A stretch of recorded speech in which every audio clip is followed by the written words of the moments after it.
بسم اللہ الرحمن الرحیم۔ السلام علیکم ورحمۃ اللہ وبرکاتہ۔ شروع کرتا ہوں اللہ تعالیٰ کے ببرکت نام سے جو بڑا مہربان اور نہایت ہی رحم کرنے والا ہے۔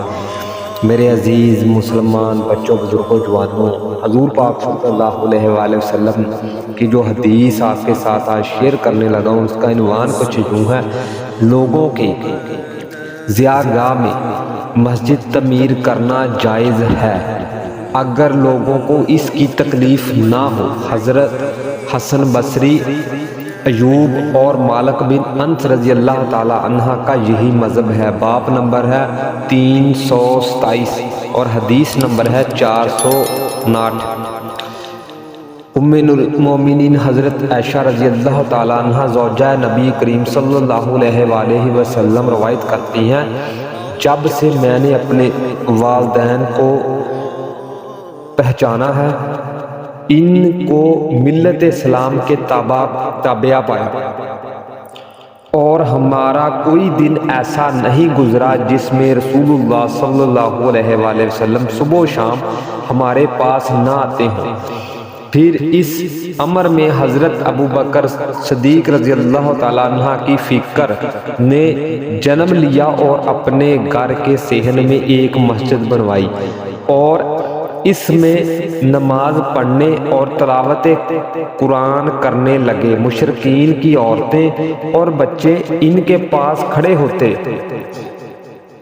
اور ان کی تلاوت پر توجہ کرتے اور آپ کو دیکھتے رہتے، اور حضرت ابو بکر صدیق رضی اللہ تعالیٰ عنہ ایک بہت زیادہ اوبگا کرنے والے شخص تھے، اور جب قرآن مقدس کی تلاوت کرتے تو اپنے آنسوؤں کو روک نہ پاتے، اپنے آنسو روکنے کی طاقت نہ رکھتے۔ اس بات سے قریش کے سردار خوف زد ہو گئے کہ کہیں ہماری عورتیں اور بچے دین اسلام کی طرف مائل نہ ہو جائیں۔ سبحان اللہ۔ میرے عزیز مسلمانوں، اس حدیث میں حضور پاک صلی اللہ علیہ وسلم کے دوست یار غار حضرت ابو بکر صدیق کا واقعہ ہے کہ وہ کیسے قرآن پاک جب پڑھتے تھے تو اتنے زار و قطار روتے تھے اللہ تعالیٰ کے خوف ڈر سے۔ لیکن آج ہمارے پاس تو اتنا وقت نہیں ہے کہ ہم 5 وقت نماز ہی پڑھ لیں، تو قرآن پاک پڑھنا تو بڑی دور کی بات ہے اور رونا تو بڑی دور کی بات ہے۔ میرے دوستو، حضور پاک صلی اللہ علیہ وسلم کی اس حدیث کو زیادہ سے زیادہ شیئر کریں۔ ہو سکتا ہے کہ آپ کا ایک شعر کسی کے دل میں اتر جائے اور اس کی یہ دنیا بھی اور آخرت اللہ تعالیٰ مجھے آپ سب کو 5 وقت کی نماز پڑھنے کی ہمت اور توفیق عطا